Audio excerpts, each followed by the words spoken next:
बात यहाँ पर सोने चांदी के साथ कर लेते हैं। अजय, आप कैसे देखते हैं गोल्ड के प्राइसेस? बिकॉज कुछ हल्की सी बढ़त यहाँ पर देखने को जरूर मिली है, लेकिन अभी भी $2400 पर आउंस का लेवल थोड़ा सा रेजिस्टेंस है। वेरी गुड मॉर्निंग मंजिल। देखिए, काफी अगर हम 10 दिन की बात करें तो काफी वॉलेटाइल पीरियड रहा है, जहां पे हमने पिछले शुक्रवार को देखा यूएस से जो नंबर्स आए थे, एक रिसेशन का फियर बना, और अब तक हमने ये देखा है कभी भी रिसेशन के फियर बनते हैं तो सोने चांदी में तेजी बनता है। लेकिन सोमवार को जो हमने कैस्केडिंग इफेक्ट देखा, ग्लोबल मार्केट में जो राउट आते हुए देखा, जापानीज येन का हमने जो रिवर्स कैरी ट्रेड देखा, उसकी वजह से ऑल असेट क्लास में हमने काफी बड़ी गिरावट देखी है। बट मुझे लगता है जो ग्लोबल फैक्टर है, चाहे जियो की बात करें, तो जो पिछले महीने में हमारी सिचुएशन थी उससे ज्यादा वर्स्ट होते हुए दिखाई दे रही है। हमने बांग्लादेश में भी कंसर्न देखा, मिडिल ईस्ट में भी कंसर्न बना हुआ है, तो ये सपोर्टिव है। सेंट्रल बैंक में नो डाउट अटकलें लगाई जा रही थी कि चाइना ने काफी बाइंग की है, बट आज मॉर्निंग में पता चला कि कुछ ज्यादा एग्रेसिव बाइंग नहीं है। बट कुल मिला के सेंट्रल बैंक की बाइंग चल रही है। इक्विटी मार्केट के वैल्यूएशन पे अभी क्वेश्चन मार्क लग रही है कि बहुत ही ज्यादा ओवर वैल्यूड है।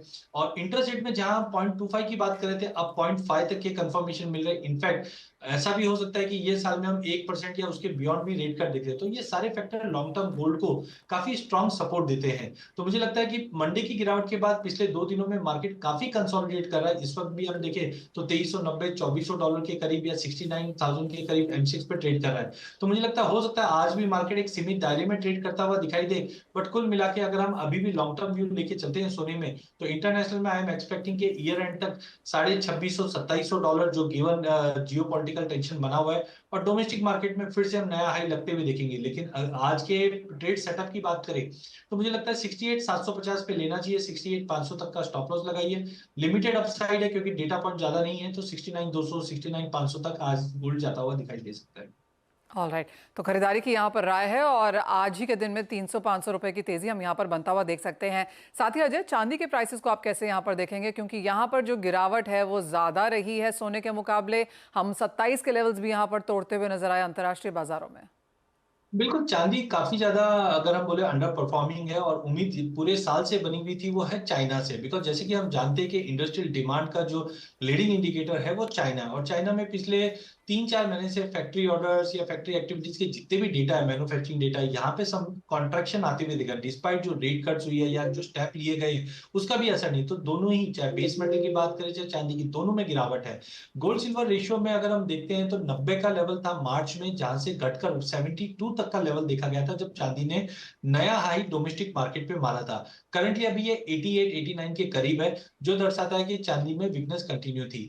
मुझे लगता है कि हफ्ते के बाद जैसे जैसे मार्केट सेटल होगा, फिर से 90 के ऊपर जाते हुए दिखाई नहीं दे रही है रेशियो, और वापस फॉल आएगा तो चांदी थोड़ा आउट परफॉर्म करते हुए दिखाई देगी। टाइमिंग मुझे लगता है सपोर्ट वाइज देखे तो 26.5 26-40 का एक स्ट्रॉन्ग सपोर्ट बना हुआ है इंटरनेशनल में। हाँ, नई तेजी के लिए या वापस जो इन्वेस्टर एंटर करेंगे, $28 का मुझे लगता है कि इंपॉर्टेंट रेजिस्टेंट रहेगा, जो प्राइसेस को फिर से $30 का लेवल दिखा देगा।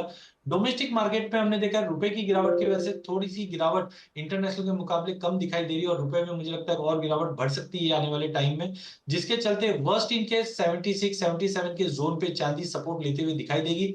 हाँ, ईयर एंड तक की बात करें तो पहले हम लोग 1 लाख देख रहे थे, बट 9% का जो ड्यूटी एडजस्टमेंट है उसको देखते हुए मुझे लगता है वापस जो हमने रिसेंट हाई देखा था वो लेवल हम ईयर एंड तक देख पाएंगे। बट आज इंटरडे सेटअप मुझे अभी भी थोड़ा से ठीक ठाक ही दिखाई दे रहा है। 78,600 के करीब लेना है, 78,200 का स्टॉप लॉस रखिए, 79,800 तक का लेवल हम आज इंटरडे में चांदी में ट्रेड होते हुए देखेंगे। ऑल राइट, तो यहाँ पर भी बढ़त के साथ कारोबार फिलहाल है। आप देख सकते हैं भारतीय और अंतर्राष्ट्रीय मार्केट्स दोनों में ही बढ़त के साथ यहाँ पर as of now prices. Rahul, आप कैसे देखते हैं? फर्स्ट ऑफ ऑल, चांदी का प्राइस व्यू, अच्छी खासी मुनाफा वसूली आ चुकी है। मुझे याद है आपने एक इंटरव्यू में हमसे कहा भी था कि करेक्शन का यहाँ पर इंतजार करना चाहिए, जो बाजार ने अब आता हुआ देखा भी है काफी कारणों से। अब यहाँ से कहाँ सपोर्ट बनता हुआ देखते हैं? नहीं लग रहा है कि चांदी 77,000 के आसपास चांदी आनी चाहिए। वो लेवल के आसपास 77 से 78 में अच्छी बाइंग कर सकते हैं। आप धीरे धीरे लॉन्ग टर्म के इन्वेस्टमेंट के हिसाब से बाइंग कर सकते हैं। ऊपर अपसाइड में देखने जाए तो मैं देखता हूँ 95,000 से 96,000 तक चांदी जा सकती है, क्योंकि वो ड्यूटी का एडजस्टमेंट भी हो चुका है।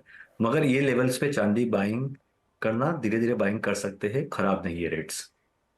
हम्म। साथ ही जिस तरह की करेक्शन देखने को मिली है राहुल, किस तरह की मांग में ये कन्वर्ट हुआ है ऑन ग्राउंड? सी, चांदी की डिमांड जो फिजिकल डिमांड होती है बर्तनों की या ज्वेलरी की, वो डायरेक्टली कोरिलेटेड होती है सिल्वर की प्राइसेस के हिसाब से। प्राइसेस नीचे आने के कारण ऑलमोस्ट मेजोरिटी स्टॉक काफी होलसेलर्स के पास सोल्ड आउट है। आप रिटेलर्स के पास जाएंगे तो डिमांड काफ़ी स्ट्रॉन्ग है। मतलब उन्होंने रिकॉर्ड बिजनेस किया होगा लास्ट 15-20 दिनों में आफ्टर ड्यूटी करेक्शन। जो चांदी की ओवरऑल बिजनेस हुआ है, it is at a different level I think so. अभी सब मेजोरिटी होलसेलर्स और मैन्युफैक्चरर के पास में they are overbook with orders, supply कम हो रही है। तो ओवरऑल रिटेलर्स के अगर कंज्यूमर के पास देखने जाए तो अच्छी खासी डिमांड आ रही है चांदी में। ऑल राइट, तो अगर इसे नंबर्स में बात करें राहुल, जैसे आपने कहा कि रिकॉर्ड बिजनेस देखने को मिला है, sold out kind of situation है यहाँ पर ऑन ग्राउंड स्टॉक्स के लिहाज से, तो ये नंबर्स कैसे दर्शाते हैं? बजट से पहले वाला अगर महीना देखें, बजट के बाद का ये वाला महीना देखें, तो किस तरह का टर्नओवर आपने आता हुआ देखा? तो अगर बजट के पहले देखने जाए और बजट के बाद में देखने जाए तो चांदी में कम से कम 3x की ग्रोथ आई है। ओके, और पिछले साल के अगर कंपैरिजन में इसको देखें तो किस तरह की सेल्स आपको बनती हुई नजर आएंगी आने वाले समय में?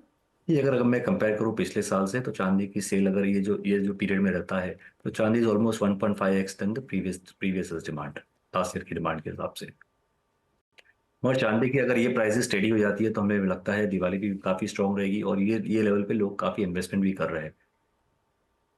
राहुल, किस तरह के इंपोर्ट्स की एक्सपेक्टेशन है फिर अब तक यहाँ पर? फर्स्ट हाफ के इंपोर्ट्स हमने अच्छे खासे आते हुए देखे, सेकंड हाफ के इंपोर्ट्स अगर एक कैलकुलेटेड नंबर यहाँ पर आगे डाला जाए तो क्या रह सकता है? सी अभी इम्पोर्ट जैसे ड्यूटी का भी काफ़ी नीचे आ गई है, तो उसके हिसाब से डिमांड भी काफ़ी स्ट्रॉन्ग है। तो मेरे ख्याल से इम्पोर्ट के नंबर्स काफ़ी स्ट्रॉन्ग होंगे आने वाले महीनों में।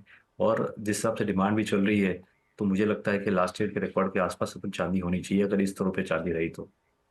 तो यानी कि हम 7-1 हज़ार टन की बात कर रहे हैं यहाँ पर, ये क्या है कैलकुलेशन? 7 से 8 हज़ार टन की बात कर रहे हैं इस साल के लिए चांदी का इंडिया में इंपोर्ट, जो बहुत नियर है रिकॉर्ड नंबर्स के।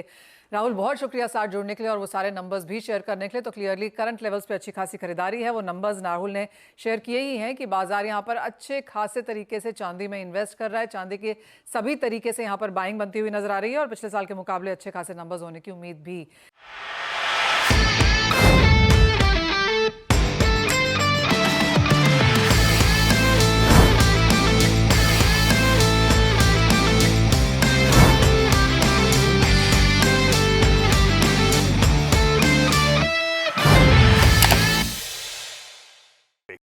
बता दें कि मनी कंट्रोल पर दिए गए विचार एक्सपर्ट्स के अपने निजी विचार होते हैं। वेबसाइट या मैनेजमेंट इसके लिए उत्तरदायी नहीं है। यूजर्स को मनी कंट्रोल की सलाह है कि कोई भी निवेश निर्णय लेने से पहले सर्टिफाइड एक्सपर्ट की सलाह लें।